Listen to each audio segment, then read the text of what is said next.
Let's get started. Today we have our presenters, CEO of Flowfuse, ZJ, and Customer Success Manager, Rob. I'll let them do the introductions, but over to you guys to get things started. Yeah, thank you, Hasmin. Today we're talking about operationalizing Node-RED for the enterprise. We could also have swapped the words around and talk about how Node-RED is used to operationalize processes in the enterprise. That's definitely not the talk of today, but there's definitely been a webinar before on our YouTube channel as well. You can review and get that content. But today is so about what if you have multiple Node-REDs in your environment and how do you go about operationalizing it? And I am the CEO at Flowfuse. I'm ZJ. If you're Dutch, you can actually pronounce my name, but otherwise ZJ is just fine. And along with me, I brought along Rob. Hi, everyone. Nice to meet you. My name's Rob. I'm the Customer Success Manager at Flowfuse. I've been at Flowfuse for just over 2 years. But I've been using Node-RED commercially for about 5 years now. Thanks for attending. All right. And then we are going to start with a brief introduction on how Node-RED is used and especially how our customers are applying it. So what we've identified is that our customers and the Node-RED community at large is using Node-RED generally in the whole data lifecycle. So it connects to machines, but also to digital services. And from there on out, it collects data. This could be structured data. And in the graphic, we had a bunch of structured elements there. But unstructured data with parsing included is also something that's done a lot in Node-RED. And from there on out, it's very natural to transform your data to actually analyze it and chart it, which is also why, as a company, we've built Dashboard 2.0 for the Node-RED community. It's free and open source. And with dashboards and also through other methods, you can then interact with that set data. And with Node-RED and the application, Node-RED is actually the software layer for manufacturing and more traditional industries. The general problem that they're having compared to many other industries is that they have a giant surface layer where the connection layer as well as the collection structure is very different from just digital services that use generally REST APIs with JSON, as well as the interaction layer on the far right-hand side of the graphic. You now again have the same surface to support and build interactivity with your machines, with your platforms, with your protocols. And so these are the verbs, so the connect, collect, visualize, analyze that Node-RED supports. And then onwards to where Flowfuse is. Flowfuse extends Node-RED and is a superset around Node-RED. So you have the open source Node-RED, we just discussed in the previous graphic. And then you can manage, scale, secure, and collaborate on Node-RED. And it's a superset of Node-RED, meaning as much as we try to not limit Node-RED in any way. There's some ways where we do limit, for example, where security is at hand or to standardize. But we want to make the open source product shine where it really can shine, and then extend the product suite for enterprises and larger organizations to reliably and securely roll this out throughout their whole organization. And the 4 keywords are generally quite abstract. So just for the sake of making it more real, so in terms of manage, you got to think about no ops, Node-RED. This is kind of a wordplay. I hope it comes across. But if you look at digital services or if you build a giant website, you have a DevOps division. This used to be called System Operations or SysOps. Now you call them DevOps. And then we took those principles and we applied them to Node-RED. So you get no ops, Node-RED. And then the second bullet point for manage is auth-N and auth-C. Authentication and authorization, kind of the same words and very lengthy, so I shortened them. But like, how do you apply user authentication and identifying users, and then how do you make sure that everyone has the right words, rights, excuse me, to apply to their role. And then you can also apply the least privilege security principle, meaning you get the least amount of privileges needed to perform your duties and no more. And then on to collaborate, scale, and secure. So collaboration is teamwork. So how do you apply DevOps on the work you're building yourself? So the NoOps Node-RED is really on an infrastructure layer when you run Node-RED. And then the DevOps is if you're building Node-RED flows yourself, how do you yourself build reliability into a system and move your changes to production with as least bugs as possible? And then we also talk about real-time collaboration. I'm very delighted to say actually that this is now being shipped in the last Node-RED version.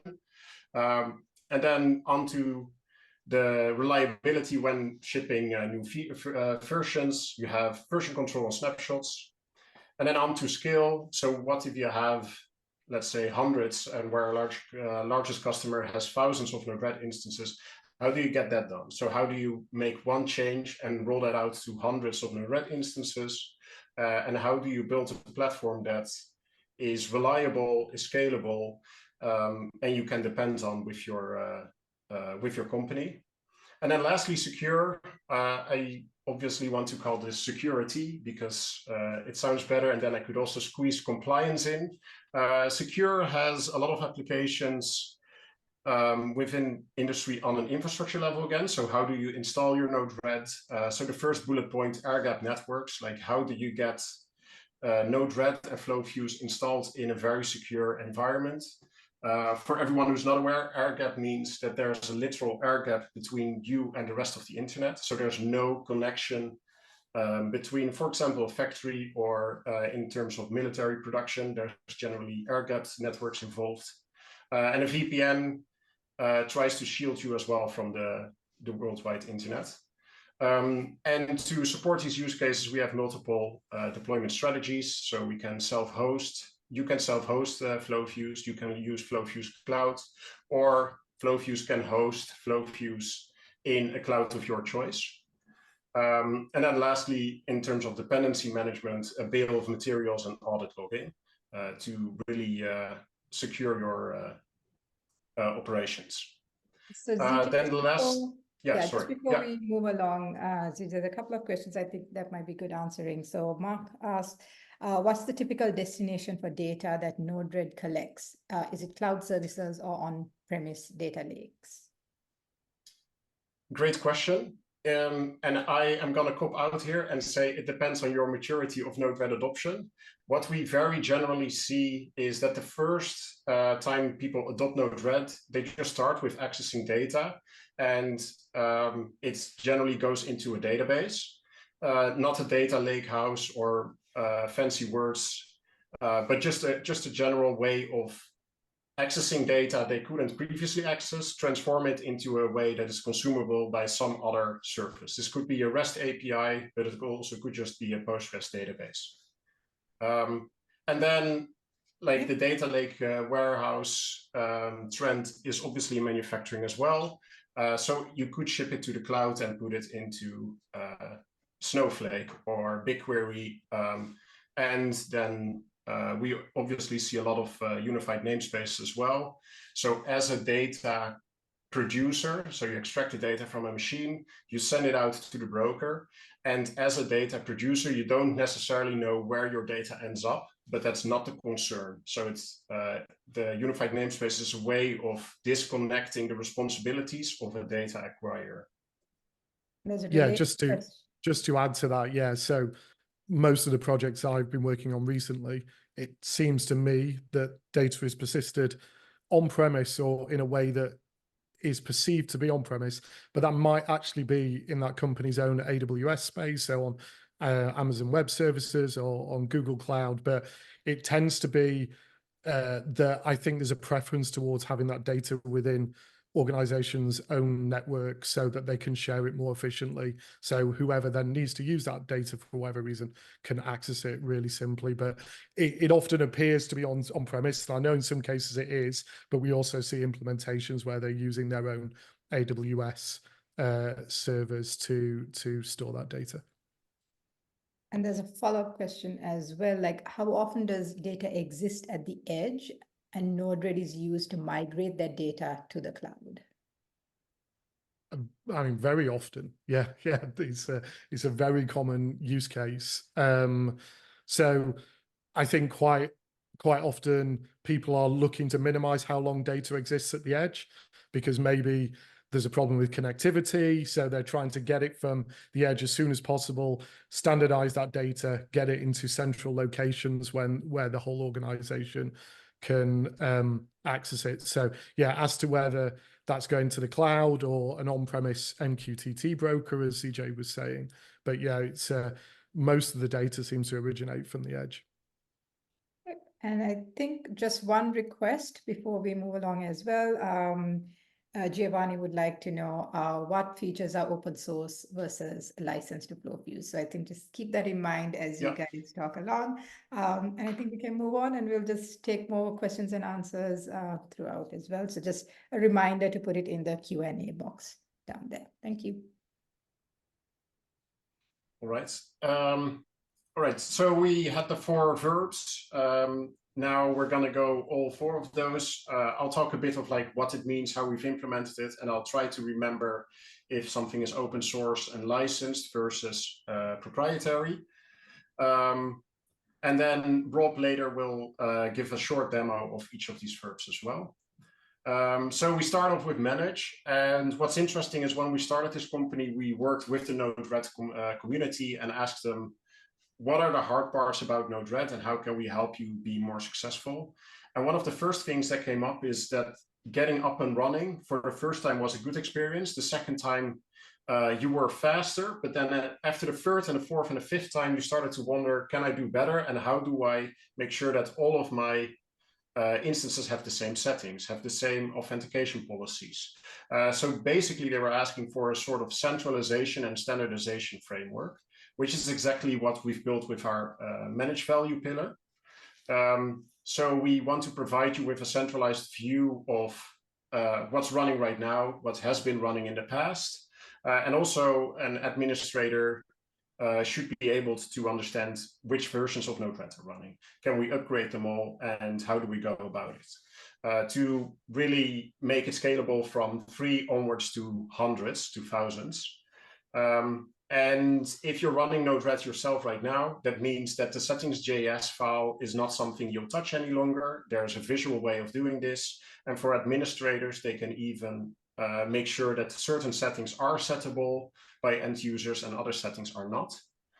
And then even thinking about setting up HTTPS, that's out of the box with Flowfuse.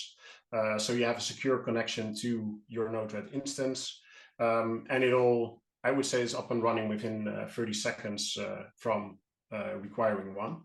And then in terms of management as well, so as an organization, if you buy a new product, you generally want training to make sure everyone is using it in the correct fashion and the same way. And we provide a lot of support. This is both on the Node-RED level as well as Flowfuse as a platform. And anything I just mentioned has been open sourced in Flowfuse. So that's maybe good to state as well. Flowfuse itself has an open core, which is free. It's up to 5 devices or 5 cloud instances. And there's a superset around it. So if you start scaling Flowfuse as well, it's all licensed. But all the features I just spoke about are in the free edition. And then we're going to the demo. Yeah, great. Thanks, CJ. Okay, so I just need to switch my view. So I'm going to take everyone into Flowfuse. I imagine hopefully some of you have seen this before, but just for those of you who haven't, this is what you see when you access Flowfuse, be that in this case, I'm using Flowfuse Cloud. which runs on AWS, but potentially you could be hosting this, as CJ mentioned, in an air-gapped environment, or you could be running it on premises, or maybe in your own public cloud if you want to have your own private instance. But all the features are exactly the same. To highlight some of the stuff that CJ is picking up on in these 4 areas of focus for FlowFuse, I'm going to show some of these features. I'm not going to know where I can cover everything that we're touching on here, but maybe some of the things which hopefully show the greatest value for each of these areas where that FlowFuse adds to Node-RED. And a lot of the organizations we talk to, they already see the value in Node-RED. So they're already bought into that. They can see how it helps them acquire data and transform data really quickly, and how it empowers people throughout their organization to basically become what used to be programmers, but it empowers them now to actually start working with data themselves. So quite often people see the value of Node-RED, but the question is then, how are they going to manage more than one instance of Node-RED? What are the challenges, and how does FlowFuse address that? So I've got a fictional company I'm going to talk about a bit today. What I'm going through these is called Acme Manufacturing Corp, which I then Googled, and is actually a real company. So I thought that was just made up from Roadrunner cartoons, if people are old enough as me to know what that means. But apparently there is a real company called Acme Manufacturing Corp. So I am not talking about them. They are not one of our customers. This is just all fictional. This is a fictional manufacturing company. They operate in North America. They've got 3 sites. They have been using Node-RED for a period of time, and they're using it to acquire data from their edge devices. So from modern or maybe legacy PLCs, so computing that's right on their production lines. Maybe some of it is, running more modern hardware, so it might be running operating system, Linux or something like that. Maybe something's more legacy, and it's just talking much more simplistic protocols. So they can see that Node-RED is a great way to extract data from these PLCs and these devices, but then they're trying to work out how they can manage those devices. So how can they make changes to the flows that run in those devices? How can they even view all of the devices that they've got running across their facilities? So let's have a look at that. So within FlowFuse, so I'm in Acme Manufacturing Corp, which is their team, which is where they can see all of their instances. If I go into devices here, I can immediately see that for this particular facility, I have 12 Node-RED instances that are running. I've got a development, a staging, and then 10 production instances. Now, from this immediate overview, it's not too bad here. We have 12 instances, so I can just view them here. But if we have 1,000 up here, we can see that they're all currently online. All 12 is online, which is great because that means my internet hasn't broken. So let's hope it stays that way for the rest of this demo. So you can get that immediate overview. We can also see when they last checked in and which application they're part of. So, and I should talk a little bit, and I think CJ touched on this in one of his slides. The way this is actually running is we have a piece of software called the FlowFuse Device Agent that you can install on PLCs or rack computers which are around a facility. And once that's running there, and that is associated back with, in this case, this organization, Acme Manufacturing Corp, I can then remotely deploy anything that I need to, any flows, versions of Node-RED, custom nodes, anything I might need to, out to those devices. So that's what I've done here in this demo. Now, other quite, I think, cool and useful things I can do. So I can go onto this instance production 1, which is literally not in the same country as me in this demo. Like literally, this is a long way away from me, but I can still, so I can go and view the device logs of this instance. So this will load up in a moment. We can see, even though I didn't have this window open, we can see what's been going on for the past couple of hours for me. We can see earlier on, I've been deploying different versions of builds. We can see which version of Node-RED I'm using, which version of Node.js. So even though this device is, in this case, out in a production line and is very much nowhere near physically near me, I can access all the information I might need here to troubleshoot something. Another thing that I might want to do, so I look at the logs and like, oh, okay, I need to see a bit more. I can actually connect to this device where it is. So I can open up, use this button here, which is going to open up a secure tunnel. This is encrypted from where I am to where this device is. No one can intercept the traffic. All the device needs to be able to do is talk to the FlowFuse instance, be that on-premise or somewhere in the cloud. So you don't need to open up any firewalls to allow any connections in. It's all based on outbound. So now I've opened up this tunnel, I can open up the device editor. Now this is going to be a little bit slower than, it's hopefully not that bad, but a little bit slow if you're running Node-RED directly on your laptop, because this instance of Node-RED is thousands of miles away from me and is dependent on my network where I'm sat right now, and also the network at the facility where it's running. But here we go, it's coming online. And this is now my flow. So I'm now accessing what's running directly on that device, on a production line somewhere running at the edge. And normally you wouldn't want to interact or change anything here, but it allows me to go and look and go, what's actually going on with this Node-RED instance, what's coming through the debug, and that might help me fix a problem that I've experienced. And I think at that point, I'm going to pass back over to ZJ so we can talk about the next area. So just give me a moment to do my PowerPointing. Back over to you, ZJ. Thank you. So then we're going into scale. Rob already showed you tens of devices, well, 12, more than 10. So from there on out, where do you go if you need hundreds? And there's actually two aspects with this verb to consider. One is as an organization. So what if you scale to hundreds? You don't have just one developer generally. We'll talk about collaboration later. But part of scaling is also making sure that there's no tribal knowledge inside your company and making sure that the right people have access. And as soon as you start to scale as well, you need to think about how do I update and deploy these updates.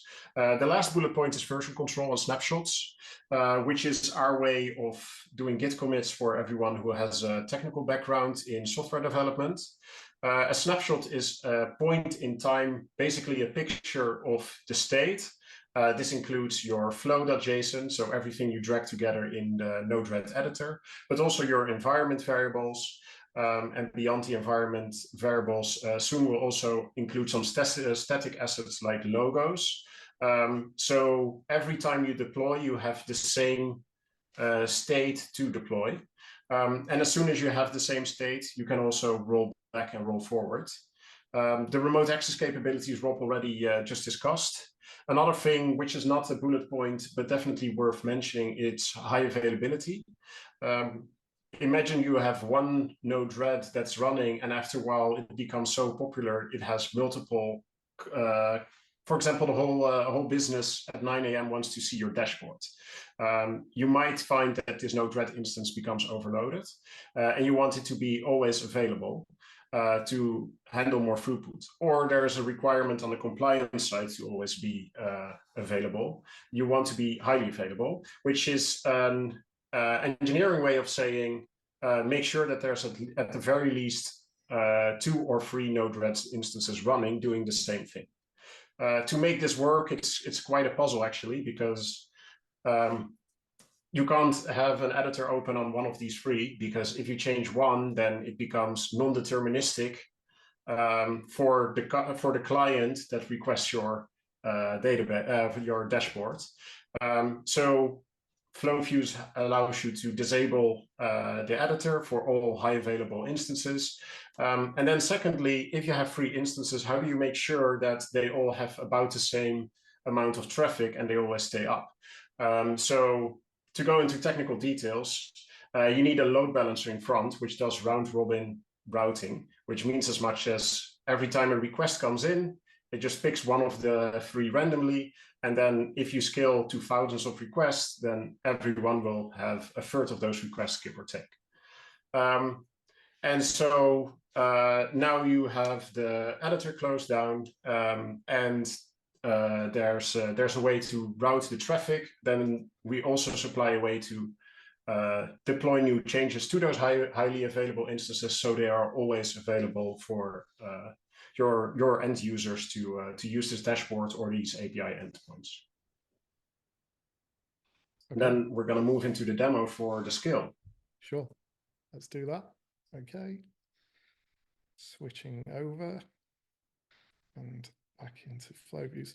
Okay, so, oh, hang on, trying to end up in the right place. Okay, great. So back to the example company. So they can see that there's value in being able to run Node-RED throughout their facilities. We've shown how we're making it easy for them to interact with each one of those instances of Node-RED. So they can pick one, see what's going on with it, make changes. But as we're saying here, when we're talking about scaling, the challenge is often how do we build an application, test it, and then deploy it out to 10, 100, or 1,000 Node-RED instances. Maybe they're across multiple facilities, different time zones. So how do you do that? I know that this is something I worked on before I joined Flowfuse, and there are ways to try and do this. But the problem I always hear from talking to customers who are trying to build solutions to this is their engineers spend more time trying to manage this rather than writing their flows to take advantage of their data to actually use the value of that Flowfuse Node-RED presents them. So let's have a look at how Flowfuse makes this a lot easier to build and deploy flows. So I'm going to go back into my application and then into our DevOps pipeline. So we looked at previously and we saw we had 12 instances of Node-RED. We've now got them formatted rather than a list. We've got them formatted into 3 stages of a DevOps pipeline. We have a development stage, a testing stage, and production. We have 1 instance here, 1 instance here, and then 10 over here. So what this allows me to do is I can make changes on development. When I think they're okay, I can deploy those changes over to testing. Usually one of my colleagues, someone else would then look at that and make sure I've not done anything crazy. I'm not going to like break the entire manufacturing plant. And when they're happy with it, they can deploy it onto production. But let's have a look at how easy this is. So first of all, I'm going on to development. As we did previously, I'm going to open up a secure tunnel to that instance and then open up the editor. So this is now just connecting to my development instance. It's always great practice if this instance has a copy of exactly the same resources as your testing and your production instances. So ideally, any sensors that they might have access to, any databases, MQTT brokers, whatever it might be, ideally they will have access to the same data, because then it's a lot more likely that I'm going to be able to develop something which will work in production. So that can be a challenge to companies, but I've seen some really good implementations where they have complete copies of the resources, some of it simulated, so the development devices see a very similar set of data. So this is my amazing and beautiful and complex flow that does very little at all. I was being sarcastic. So I'm just going to change something here. I'm just going to put in a change node, which is actually going to do nothing of note. I'm going to change message dot word, if I can type, to be hello. So this is just, we're going to look at this later in the flow, later inside the DevOps pipeline, and we will see that what I'm changing here is affecting all the other instances of Node-RED that we've got running. So I've finished making my changes. I'm going to deploy here. And then I'm done here. I can close this down. So I go back into Flowfuse. What I'm now going to do is I'm going to create a snapshot of what I've just changed. A snapshot, and ZJ touched on this a little bit, is a capture of all of the flows, all of the custom nodes, the configuration of those custom nodes. So, you know, maybe it's connections to databases or file systems, whatever it might be. It includes the version of Node-RED, the version of Node.js, so everything that should mean when we move this over to testing and then production, what works at each stage, you should be confident will work when you deploy this out to 10 or 100 or 1,000 devices. So I'm going to create a snapshot. I'm going to call this 2.9 because the last one was called 2.8. I'm going to set this as target. What that means is that, so currently I've got this device in developer mode where I can edit things, and whatever changes are going on with the rest of this application won't affect this whilst I've got it in developer mode. When I take it back out of developer mode, it's going to take itself to the state it was in previously, and I've just told it to deploy the snapshot I've just created rather than the previous one. So whilst you're in developer mode, you can change anything, you can break things, it doesn't matter. You just need to think, when you're done with that, do you want to save those changes? And if so, we put them in a snapshot and then switch developer mode off. Okay, so I'm done here. So now I'm my colleague, I'm a testing engineer or someone within the same team who's just helping testing this application. So I'm going to go back onto the DevOps pipeline. I'm over here now. So I am now going to deploy from development to testing a complete copy of what I've just built. As I say, I've changed almost nothing, but nonetheless, that's now deployed over. If I want to see has that really deployed, I can go onto the testing instance and I can look at device logs. And what we should see when these load in, if I scroll down here, is we're now running, so we were running 2.8. That's when I just deployed the snapshot. That's everything being sent over from FlowFuse. And then we can see now that I'm running version 2.9. So that's great. So what I would normally do, hopefully, if I'm a competent testing engineer, is I would actually go and look at this flow, make sure everything's working correctly. Yeah, check that I'm not breaking anything. But let's say that I've now done all of this and this is fine. So I'm now ready to deploy this onto production to these 10 instances. Just as when I move things from development onto testing, it's as simple as pressing this play button and then confirm. I'm going to see if I can catch one of these devices actually deploying. If I click around quickly, I might just do it. It's very quick. Let's see, was I quick enough? Yeah, it's still deploying now, and now it's just finished.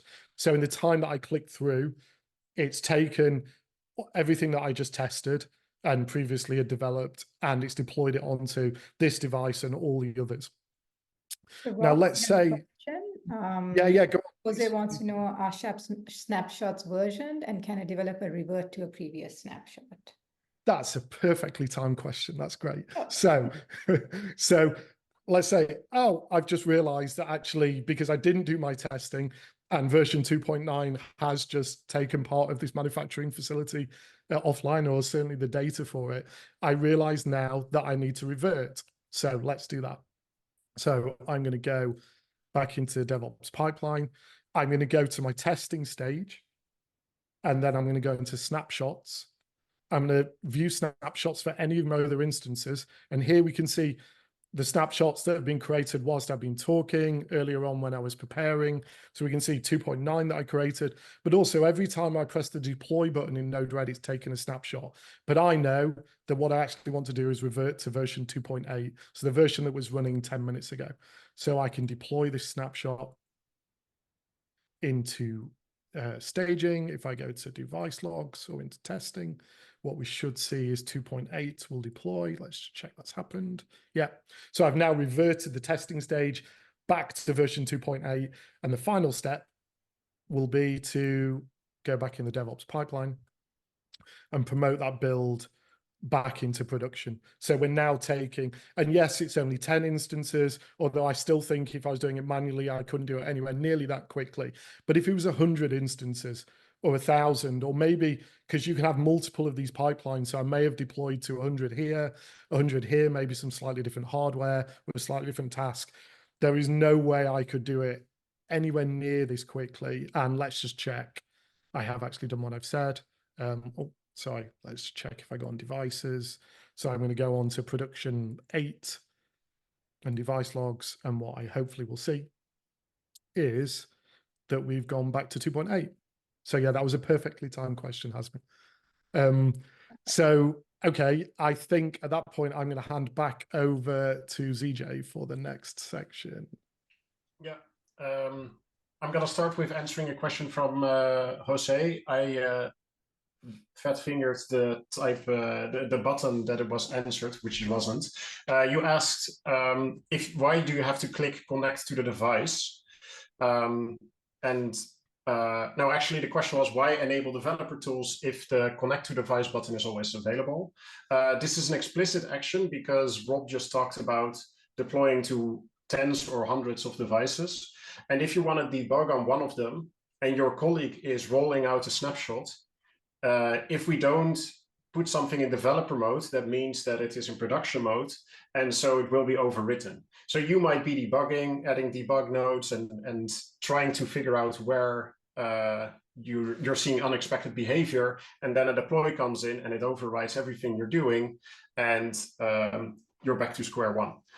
So that's why there's an explicit action, and then kind of ties in with the skill verb as well. if you have hundreds or thousands of these and you keep a tunnel open to all of them, that means you maintain thousands of connections, which isn't the biggest issue on an infrastructure level, but it's still a lot of overhead to develop for. And on the infrastructure layer, you generally want less connections, not more.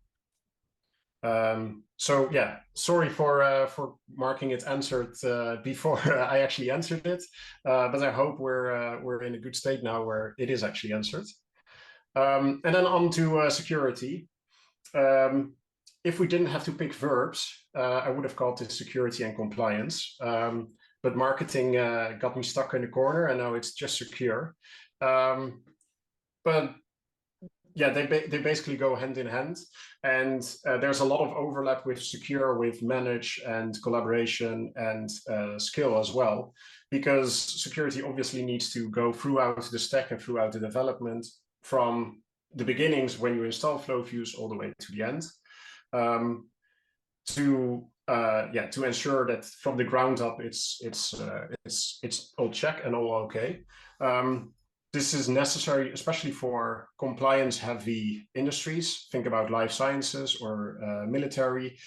Life sciences specifically has the GXP, which is a US framework where it lists good practices. And then for manufacturing specifically, so say you want to make pills, it's GMP, good manufacturing practices.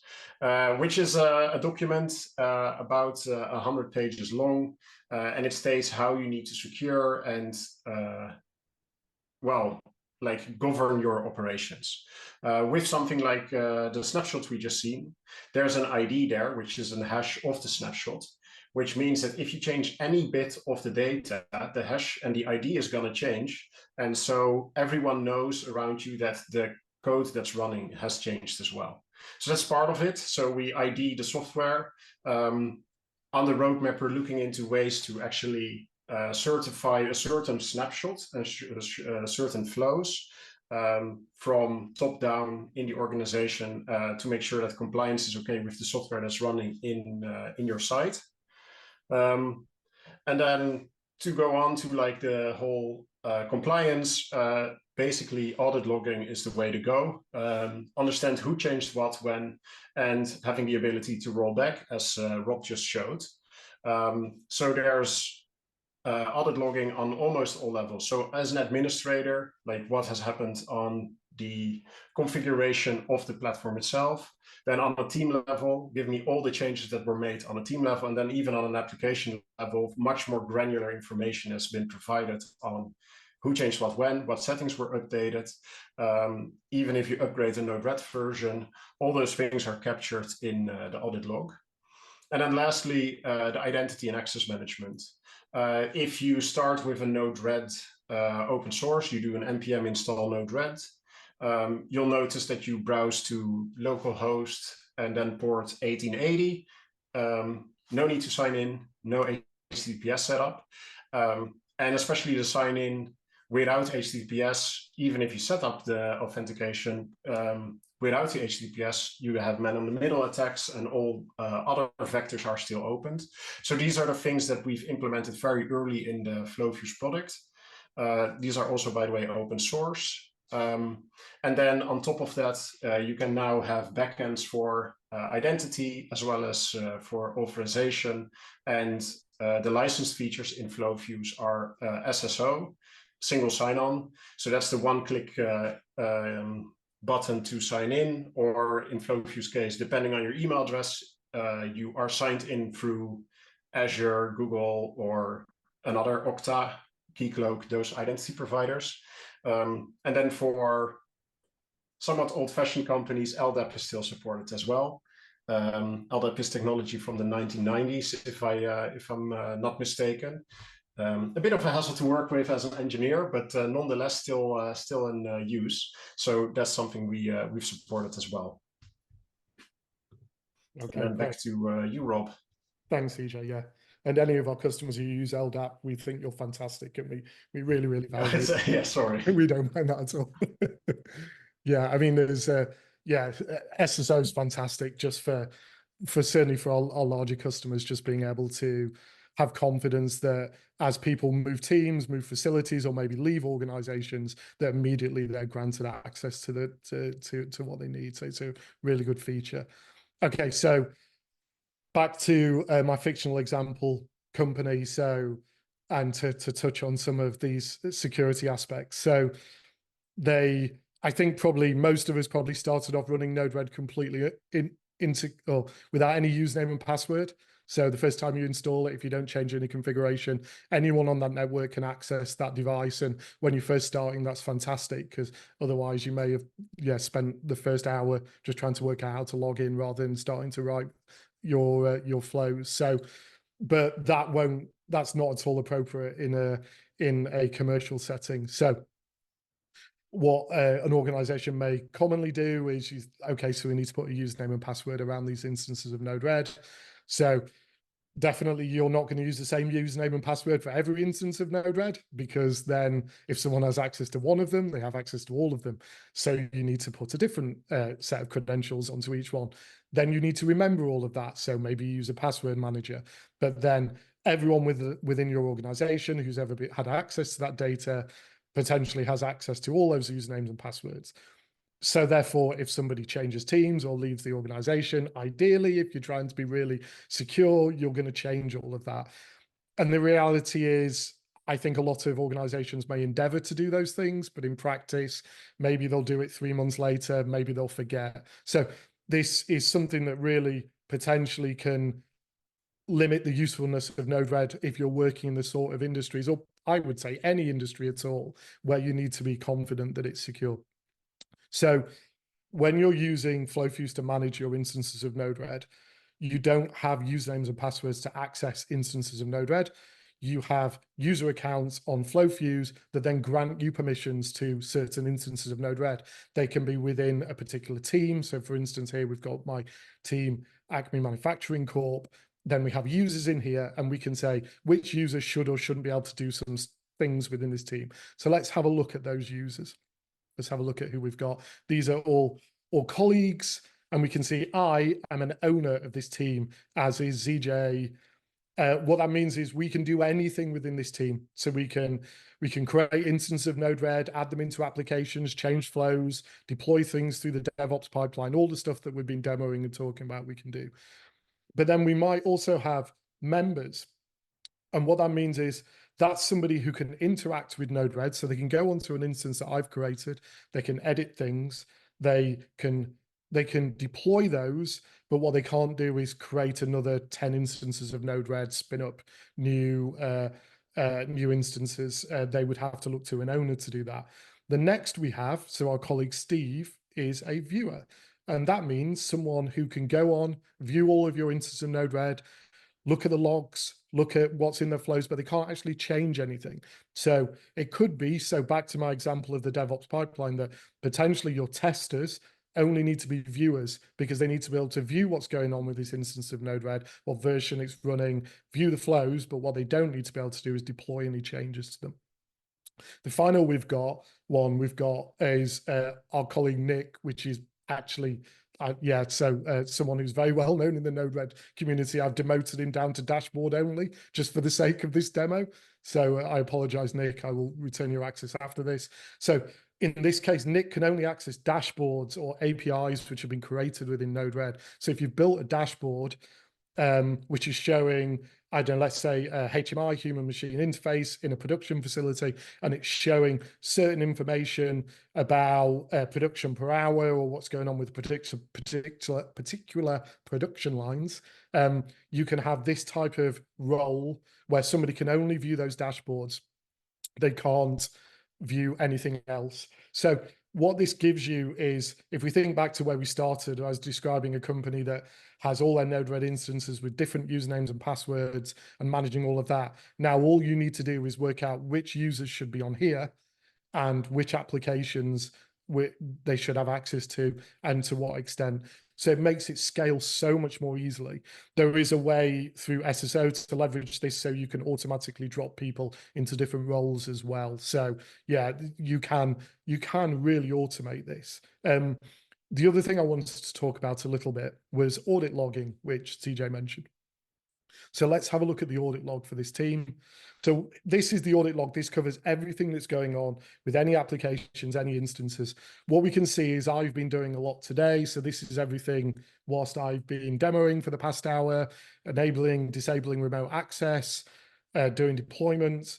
But what we can also do is we can do various filtering. So I can look, for instance, so let's see what ZJ's been up to. I'm not sure how trustworthy he is. So let's have a look. So we can see when ZJ's been interacting with any of the applications, what he's been doing, right back to December 2023, when I created this demo team. So the audit logging makes it really, I mean, hopefully we always hope and, usually can trust everyone we work with, but it just gives you that, well, if something's broken, at least I could look and go, oh, ZJ, you deployed something last night. What was it you changed? Because, yeah, it feels like something's broken. So I immediately can see who's interacted with any actions that you can take within FlowFuse, and when they've done those. Yeah, and I think that's back over to you now, CJ, for the next section, please. All right, much appreciated. So collaboration. When used in general, actually, when Node-RED is being adopted, it's by a singular engineer. They install Node-RED and they need to get a job done. And they install Node-RED, wire their device together to an API, and job done. After a while, you have 1 or 2 or 3 of those, and you start to think about the bus factor. The bus factor, or sometimes the lottery factor, is the number of people in your company that either get hit by a bus or win the lottery, whichever analogy you prefer, it takes before critical systems no longer run. And if you do data acquisition and reporting to management, for example, and after a while it breaks, you need to understand what happens, why, and when. So going from one engineer into a team is always top of mind for us. And how do we enable the right people, the right access? So we already spoke a bit about authorization and authentication, and connecting to remote devices through one platform. That's definitely part of allowing collaboration and having multiple users contribute their knowledge. So it's about contribution of their knowledge, but also about knowledge sharing of the initial engineer, and making sure there's no tribal knowledge inside the company. And continuity is ensured. And then obviously, when you collaborate, you can go faster from the idea to production. If someone takes a sick day, you can still move on with your work as a company. And then also, obviously, you get better feedback loops because you can review each other's work, and from there on out, set an established benchmark of what's a good flow and what rules, for example, you want to follow there. So the role-based access control we just discussed in the previous demo. I'm very excited about multiplayer modes. I remember the first time I opened Google Docs and I saw someone else type and I saw the cursor move, and it was a real brain exploded moment for me. We're envisioning the same development model for Node-RED. So you can have multiple participants now in a flow, and right now you are aware of someone else being present and you can see what they are changing. In future versions of Node-RED as well as FlowFuse, we are looking to enable almost a Google Docs-like experience where you can real-time see what others are changing and how that influences the way you are interacting with your flow. Okay, thank you. One moment. Okay. So, yeah, just to pick up a little bit on that, and the multiplayer mode is really exciting. All of the collaboration that currently is easy to do with Node-RED usually revolves around a group of people working together, but not working on the same Node-RED instance at the same time. So you may have an application that, in say my example here, we have various different instances of Node-RED which work together to deliver something. But what multiplayer mode should deliver is the ability for people in remote locations to achieve what you can when you're sat in an office together, where someone can just walk over and look at what you're changing in real time. So and give you feedback, maybe, you know, whilst you're on a voice call at the same time. And I think that's really going to it's going to add another order of magnitude of value to what Node-RED brings when people can collaborate in that way. But the collaboration currently is more around anyone within the organization being able to access the instances of Node-RED that they need to. So under FlowFuse, we've already shown this quite a bit, but this is pretty simple. So these are my cloud instances of Node-RED. So as long as I have the relevant permissions, I'm an owner, so I can access any of these, view if someone's just done a deploy, what they've changed. We've already looked at how we can access all of the remote edge devices running our device agent, so how we can interact with all of those. So that makes it so much easier, even if, you know, and in the example company I've been talking about, where organizations have multiple facilities, maybe even in different countries in some cases, it just makes it so much easier. Whereas the workflow may have been once upon a time, I write a flow on my local laptop as a developer. I want some feedback from a colleague, so I drop it into some sort of cloud storage, or I export it and zip it up and put it in an email, and maybe that email gets blocked because email providers don't like zips. Or maybe just in the process of me taking it, sending it to my colleague, and then them exporting that into their local copy of Node-RED, maybe something gets damaged, maybe something doesn't get perfectly copied over, maybe they're running a slightly different version of Node-RED. And I've experienced previously, before joining FlowFuse, some of the challenges that can present when you're really trying to make sure that a team can effectively collaborate together. So we make it really easy for me to do some work and ZJ 1 second later to jump on and see what I've changed and give me feedback and maybe make suggestions about how I can build a better flow. The other thing we've got that I think's, and the last point, I appreciate we've only got like a few minutes left and there might be some questions, is I just want to show you our team library. So what this allows us to do is, so I can build a flow or part of a flow, I can export it, give it a name, and then all the rest of my organization can access that and pull it into their flows. So I think this is really powerful if you're trying to facilitate collaboration between your teams, people with more expertise in Node-RED and less. So let's have a quick look at how that might work. So I'm going to go into this instance here. This is a dashboard that monitors edge devices. But so I think this is something really cool that I want to share with the rest of my team. So what I can do is go into the menu up here and go to export, which people may well have done before, and then copy to clipboard or download. But what I can actually do is take it into the team library. I'm going to call this Rob's, if I can spell my name, example, and then export that. So that's now taken everything that I'm looking at here and put it somewhere that ZJ, anyone else on the team could access. So if I now close this down, just to demonstrate this.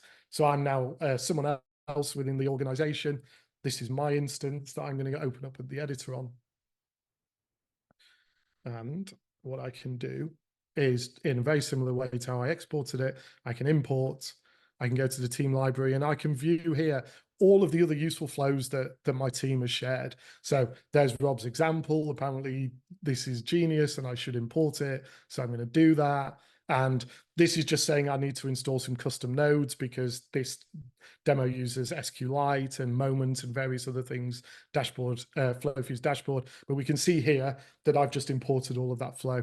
So it makes it really easy for people to share really valuable flows, ways to achieve things, maybe to interact with a particular piece of hardware, share it throughout the organization so that people can learn from each other's experience. And that is the end of the demos that I have to do. I will just jump back onto the PowerPoint one moment. And I think we will be, yes. So in the interest of time, let's keep this really, really short. But on the roadmap, we already use MQTT extensively to communicate with devices. We're going to open up the browser for other devices, non-Node-RED devices, that is, to connect to MQTT and make the data available throughout your organization. And data storage as well. We've identified that a lot of applications use databases. So these could be event-based databases, time series databases, or just relational data. And we're looking to incorporate those as well. So it's much better as an experience for a developer to go from idea to all the plumbing and pieces you need to a working solution or application. Okay. And then I suggest we just go on to the questions, Hasmin. Absolutely. Thanks, guys. It was a really good session. I thought I learned a lot too. So I hope everyone joining in also found this valuable. Yeah, I see a lot of questions. ZJ, do you want to just, I don't, they're quite long, so I don't want to repeat the whole thing in the interest of time. So ZJ, if you want to just quickly kind of answer with a summary, that might be the best way to do it, because I just want to be mindful that we have just 3 minutes to go, kind of thing. So there's one question of about devices, and I think the question is, do we download the flow from AWS and push it through MQTT to the device? And how is this link secured? So this is all done by FlowFuse on the infrastructure. So you install FlowFuse. We have a broker internally, which we leverage to build a connection with the device. So the device, we push a message to, it answers and it understands, and now I need to create a new connection to the MQTT broker. It uses a secure protocol, establishes the connection, and then provides the data. Then FlowFuse provides the data to the end edge device, where indeed it boots up the Node-RED as you'd expect and starts running the flow. There was a Gareth's question. I hope that answers it. And then there's a second question from Salami. What role does FlowFuse play in enabling seamless collaboration for your development team?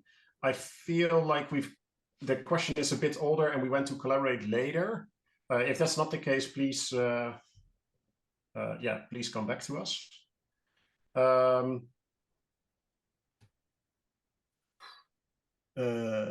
So how do our devices react when we're deploying a flow and dependencies are not met on remote machines? For example, install serial port node on development flow palette. So node doesn't. Dependencies are part of the snapshot. So we instruct the device agent to actually pull in the dependencies, install those, and only then start the flows. So the snapshot contains all information, all state that is required for the Node-RED to work. And we try to keep the snapshots as small as possible, but equally, like, it needs to have, it needs to be a atomic unit which you can deploy. So it does include the dependencies. Yeah, so when I showed the team library and I imported that example flow, I would have had to have manually installed those custom nodes. But when I'm using snapshots, all the dependencies are already pulled in. If we looked at the logs that I was showing, you can see it pulling in everything it needs. So assuming the hardware is the same, yeah, there's some occasional oddities where you're using something that will only compile for a particular processor type, but which is a very common problem, I think, not just a Node-RED thing. Assuming the hardware is of a similar type, it will just work out of the box. Yeah, so unfortunately, we are at the top of the hour and we're at time. So I think what we'll do is, we do have all your questions here with us.